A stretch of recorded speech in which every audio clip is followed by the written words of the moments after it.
Olá, deixa eu te falar algo de suma importância. 2 Coríntios capítulo 3, versículo 6, escrito está: Ele nos tornou apto para o trabalho a serviço da nova aliança, cuja essência é um texto escrito. Mas o Espírito, porque o texto traz morte, mas o Espírito concede vida. Em outras traduções, a tradução de João Ferreira de Almeida diz que a letra mata, mas o Espírito vivifica. A pergunta é: Paulo realmente está falando da Bíblia? Paulo realmente está falando dos escritos, das Escrituras? Observe bem. Paulo não fala, por que Paulo não fala dos escritos das Escrituras? Porque, primeiro ponto, Paulo quer dizer que não quer dizer que a Bíblia mata. Paulo não quer dizer que os rolos mataria. Paulo não quer dizer que os livros da lei, os Pentateuco, mata, porque ele é conhecedor das leis. E muitas das vezes, pessoas têm lido e ministrado isso ou ensinado de forma muito errada. A importância que se tem e que se dá ao texto, etimologicamente, não significa que o conteúdo das escritas ele mata. E Paulo não se refere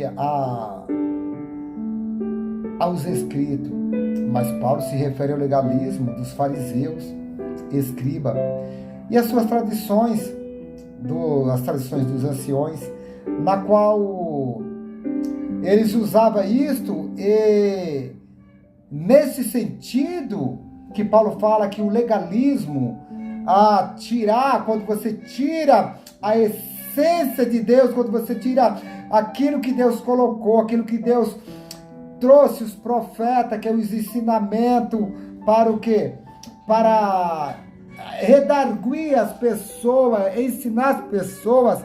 E ele estava tirando os escribas e os fariseus e colocando o quê? De uma forma bilateral, tirando de frente, que é o ensinamento, o conhecimento, o discernimento, colocando de lado e criando um ceticismo, um legalismo, aquilo que não provinha de Deus, mas uma liturgia na qual só servia para ele se defender e condenar as pessoas. Então é nesse sentido que Paulo fala que a letra mata e o Espírito vivifica. Quando Paulo fala que a letra mata, Paulo também está se referindo, porque enquanto eles buscavam isto, eles encontravam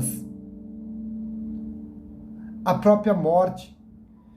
Por quê? Porque entenda bem, quando Jesus veio, todos aqueles que escribas e fariseus, escribas e escritores dos manuscritos, das leis, você percebe que eles falavam muito sobre as leis, conhecia muito, mas cada vez que eles conheciam, não que seja errado o conhecimento, a Bíblia não foi escrita para você ler de uma forma aberta, de uma forma esporádica, sem responsabilidade, porque ela não é um livro simples. A Bíblia foi escrita para você estudar. Então, quando falamos das Escrituras ou da Torá, falamos de algo feito para nós estudarmos, para nós aprendermos, nos dedicarmos dias após dias sobre ela. Então, cada vez que os fariseus, que os escribas, que os anciões, eles buscavam a contender com seus ensinamentos, buscando a letra no seu sentido do conhecimento, no sentido somente de segmento, sem a essência, eles estavam se perdendo. Por quê? Paulo fala isso, porque eles viram Jesus, andaram com Jesus, comeram com Jesus, beberam com Jesus, mas na hora de reconhecer a essência de Cristo, eles o abandonaram, eles o rejeitaram. Então Paulo fala que a letra mata no sentido do pensamento fora da caixa e não dentro da caixa. Em que sentido? Ele está falando que a letra, o estudo, sem contemplar e sem entender a parte espiritual, você morre.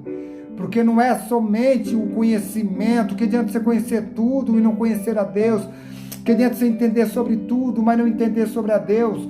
Que adianta você ter tudo, mas não ter Deus. É nisso que ele fala nesse sentido. E era isso que eles procuravam. Então a Bíblia é um livro para ser estudado, um livro para ser meditado, um livro para você o contemplar, o buscar, porque a Bíblia, a palavra de Deus, ela te enche, ela te preenche, ela te renova, ela te santifica, ela te purifica, ela te dá vida, ela transforma. Muitas das vezes um livro pouco lido, muito vendido, rejeitado, mais aberto, mais colocado para tomar poeira, mas não tem aquele entendimento, aquele discernimento. Então, isso mata você, mas quando você começa a ler, entender, você esquece a religiosidade, você vive a sua mente em Cristo, sabendo que o teu próximo é o teu irmão, necessita do conhecimento, mas de um conhecimento não somente da letra em si, mas aquilo que é espírito, aquilo que é amor, aquilo que atrai, aquilo que trai, aquilo que constrange, aquilo que renova, para trazer para diante de si. Então Paulo fala, não tem como ter uma vida sólida sem estudar a Bíblia.